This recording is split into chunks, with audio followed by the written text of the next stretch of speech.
Hey everyone, it's Pearlescent Toys back in today's video with a sort of retrospective on a toy line that has been long forgotten.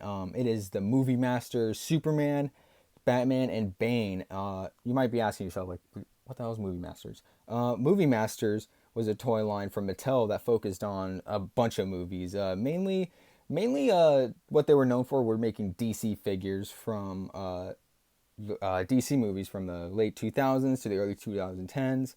Um, Dark Knight, Green Lantern, Dark Knight Rises, Man of Steel, and a very brief little foray into Batman versus Superman. Yeah, the movie Masters line stopped doing the DC figures right as Batman v Superman hit the theaters. Then they phased it into their much more popular multiverse line. That's where all the movie figures started going. And yeah, and movie masters died a quiet death. Um, but yeah, I just wanted to look at this toy line because I was just organizing the other day. I was rummaging through all my stuff. I stumbled upon these three, and brings back really good memories. First up, let's look at Bane and Batman from The Dark Knight Rises. And I believe these came in a wave where you were able to build the bat signal from those movies. I really wish I would have been able to do that because, I love the Christopher Nolan trilogy. Actually haven't seen The Dark Knight Rises since it was in theaters. Not all the way through, at least, which is something I really need to do. I've seen Batman Begins and The Dark Knight countless times, but I just haven't been able to go back to watch the third one. But yeah, these guys are really, really cool. It's just so nice to have DC figures like this in a smaller scale. I really wish they were still making them this small. I get McFarlane has his fans, but again, hot take, I don't really like his figures.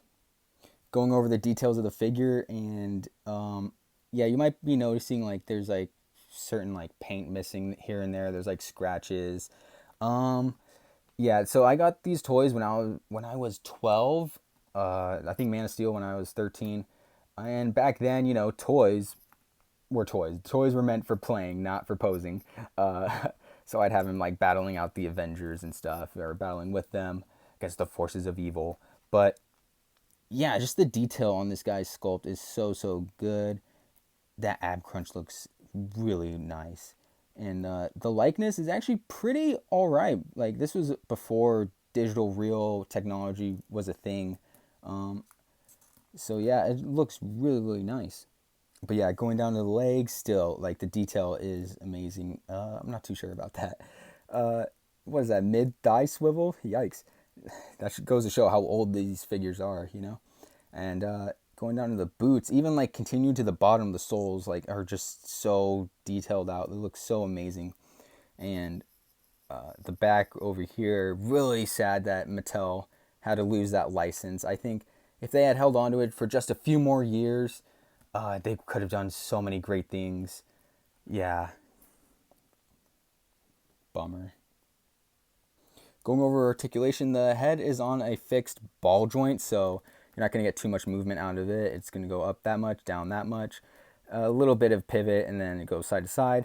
Arms go up about this much. It's inhibited by the hockey pads, and you're able to twist it all the way around.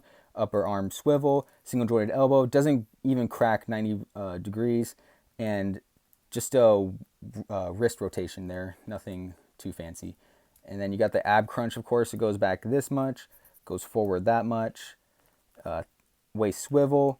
And then they have these really old Mattel like articulation. So the leg goes out this much, it goes back a crazy amount. Uh, it goes outwards that much. And then there's the mid thigh swivel, single jointed knee, and then a single joint on the foot, making it go up this much and down that much, no side to side. And now for some size comparisons. Here we have Batman next to the Retro Wave 1 Spider-Man and AI Tony Stark. Black Panther and Tobey Maguire's Spider-Man. The Black Series Imperial Stormtrooper and in McFarlane Toys Sub-Zero. Next up is Bane, and again, not too much to say about him. Again, I played with these figures a lot back in the day, so there is a lot of wear on them. Detail underneath the little jacket here is pretty good, and I love this. The dry brushing here makes it really pop out, look like it's actually cloth, or clothing. And yeah, just the same as the Batman figure, just lots and lots of sculpted detail, just amazing. And the likeness is there. Going over articulation, the head doesn't move up at all, goes down not at all. It can go side to side. There's nothing there. Yeah, no head. You're just getting side to side from this guy. Arm goes up this much. Then there's rotation, making it go all the way around. A single jointed elbow, doesn't even crack 90. Nice. Wrist rotation. Then you have an ab crunch that moves forward this much, moves back that much. Waist swivel. And then the leg goes out this much, goes back this much. Is a little blocked by the jacket here. It could go out that much, again blocked by the jacket. Mid thigh swivel, a single jointed knee that is just the worst, and a single jointed foot that just goes up or go down that much and goes up this much. And for comparisons, here he is next to Retro Wave 1 Spider-Man and AI Tony Stark. Black Panther and Tobey Maguire Spider-Man. Black Series Imperial Stormtrooper and McFarlane Toys Sub-Zero. And up next is the Man of Steel himself, Superman, Henry Cavill. Superman. And if you're having trouble staying him up like me, you're in luck, because the one and only accessory he came with was a display stand. Yes. Really, really nice. There you go. Plug him in. And I cannot stress enough how good these figures just look, especially in hand. I feel like that's a decent likeness of Harrison Ford, Henry Cavill right there. And of course, this costume is pretty iconic for many DCEU fans. Yeah, just a really, really nice detail. And there was like I think 2 waves for Superman, maybe Man of Steel. There was a lot of figures made for Man of Steel, but yeah, this is the only one I was ever able to pick up. Yeah, and there's lots of it's darker down here, the paint. Just a really, really nice figure.